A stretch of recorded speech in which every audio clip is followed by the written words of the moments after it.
أعوذ بالله من الشيطان الرجيم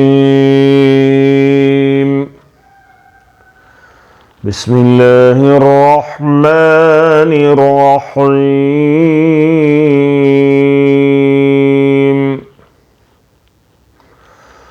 وإذ زين لهم الشيطان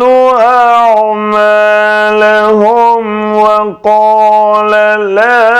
غالب لكم اليوم من الناس وإني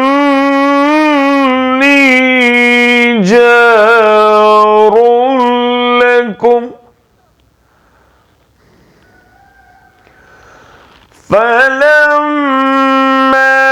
تراءت الفئتان نكص على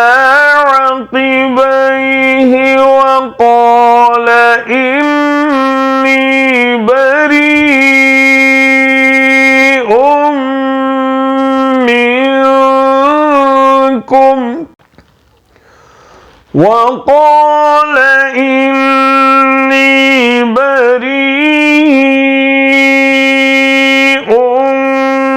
منكم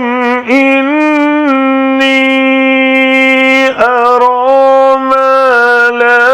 ترون إني أخاف الله والله شديد العقاب।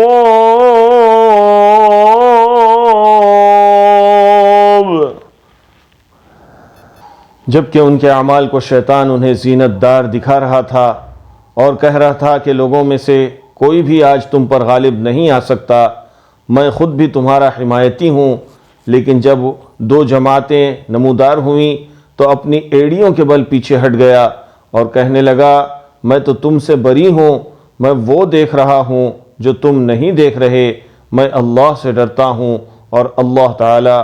सख्त अज़ाब वाला है।